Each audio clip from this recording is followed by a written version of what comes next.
Can we all take a moment to appreciate just how good Mario fans have been eating this year? With the success of both the Mario movie and Super Mario Wonder, as well as all of the new games that have been announced, 2023's pretty much been our year, and surprisingly enough, this actually includes the RPG fans. Aside from the Mario and Rabbids games, fans of Mario's other RPG side series haven't really had much of anything for years beyond Paper Mario the Origami King, if you even want to count that game at all. So it's shocking to me that not only was a remaster for the Thousand-Year Door of all things announced, but almost 30 years after its initial release, we also got a full-on remake for Super Mario RPG. Now developed by Art Piazza, this wasn't at all something I was expecting going into 2023, but as someone who's really missed Mario games like this, it was a pretty welcome surprise for me. If I'm being honest here, I didn't even care too much if it ended up being just a visual upgrade. I was certain that being able to play a new turn-based Mario RPG again would be a great enough feeling on its own. Thankfully for all of you watching this though, they did actually improve the game. With new quality of life additions, as well as entirely new mechanics and even post-game content, we have what is in every way an objectively better version of the original. So speaking as somebody who has a very strong need for this game to get a sequel and for us to get more Mario RPGs in general, I'd like all of you to sit back and relax while I explain to you why you should totally play the remake for Super Mario RPG.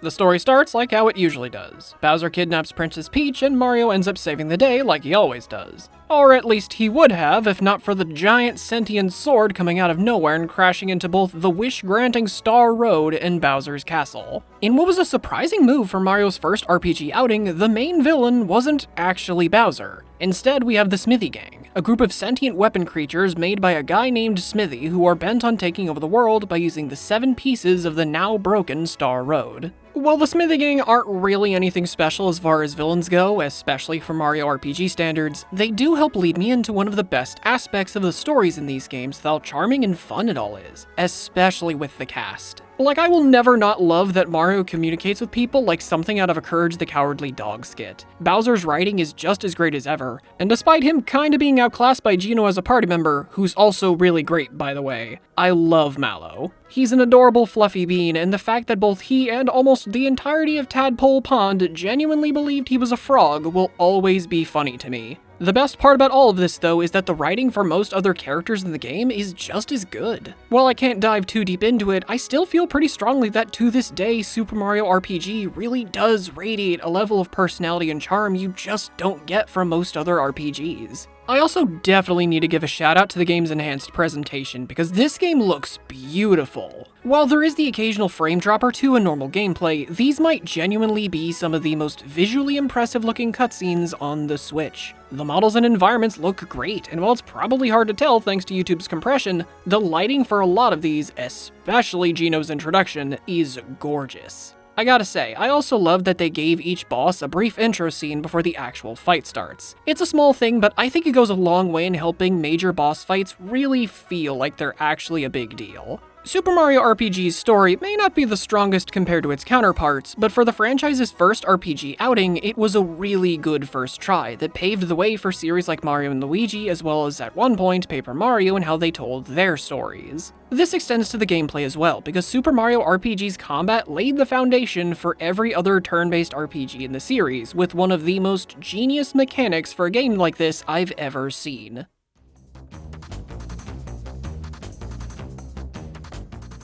One of the more common issues I see people have with turn-based RPGs is how outside of the more difficult ones, they don't usually find them very engaging. The reasons for why vary from person to person, but Super Mario RPG has what I feel is the perfect solution for this problem. When attacking in combat, if you properly time a button press, smash fast enough, and so on and so forth, you'll do more damage, and when blocking, you'll even be able to reduce or outright prevent damage for yourself. Button mashing through combat while not paying attention will absolutely make things harder for you. You'll be doing less damage, all while taking more damage and using more healing as a result. And no, you can't just buy 99 of a healing item to power through combat. In Super Mario RPG, the amount you can have of any one item is very limited, like you can only hold 10 of this game's equivalent to potions and 6 revives limited. All of that may not sound like much, but having almost everything you do tied to an action command not only makes it pretty hard to not be engaged with the gameplay, it also helps make sure combat stays fun and satisfying. On a bit of an unrelated note though, I also really enjoy how the weapon you have equipped will meaningfully change the action command timing for basic attacks. It helps keep even the most normal of attacks interesting, and it even gives us gems like this where Bowser uses Mario himself as the weapon, which is just funny. Just like any good remake though, this version of the game does introduce a good number of improvements. For starters, along with an autosave feature, you can now fast travel to previous areas instead of having to travel back to the map. You can also press X to quickly pull out the item menu in the field for some quick healing if you need it, and any extra items you get that go beyond its specified limit will be transported back to the storage box in Mario's house. Along with having the ability to switch party members in combat now, when you perfectly time basic attacks, you'll do a bit of damage to every enemy present, which, while not much, does help speed up basic encounters a bit, especially early on. The remake also introduces 4 entirely new major elements to the game though. First off, we now have special attacks party members can use called triple attacks. Once you fill the remake's new action gauge to 100%, you can use one of 6 attacks depending on who's in the party. While I don't think these were totally necessary given the game's easier difficulty, the cinematics for them are very pretty, and they both feel and are really great to use. Secondly, they added an easy mode to the game, which isn't a decision I understand at all. Super Mario RPG isn't a hard game. In fact, I'd say it's a perfect role-playing game for beginners of the genre. I'm not really sure why the devs felt the need to add this. If I had to take a guess though, it probably has something to do with the remake's new post-game, where you refight some of the bosses, because let me tell ya, these are actually kinda brutal. I can't comment on these too much since at the time of writing this, I've only refought Bellum and Punchinello, but trust me, if you wanted some genuine hard challenge out of this game, I assure you, these fights will give you exactly what you want. Like the rematch with Punchinello isn't even remotely the same fight, it's so challenging and different. Finally, we have the addition of a bestiary called the Monster List. And honestly, as a big lover of bestiaries in general, I loved this addition. Completing it can be a bit tedious though. See, to fully fill out an enemy section of the list, you need to use Mallow's ability, Thought Peek. This allows Mallow to read the enemy's mind for a funny bit of dialogue and to see their remaining health as well as their weaknesses. With how many unique enemies there are in Super Mario RPG, this will definitely take a lot of your time if you're a completionist. Alternatively, you can just pay this guy in Booster Pass with frog coins to randomly fill out entries for any monster you've seen before, but at 3 coins per entry, this can get a bit expensive. Honestly, the only other criticism I have for the remake is that despite how high the level of challenge for the post-game is, I feel like people would have really appreciated there being an actual hard mode. The game's base difficulty is perfect for newcomers to RPGs or those that just want a fun time without any stress, and the action commands help in keeping combat engaging and really satisfying. But that definitely won't be enough for everyone, and I'm sure there's plenty of people out there who would have loved to have an overall harder experience.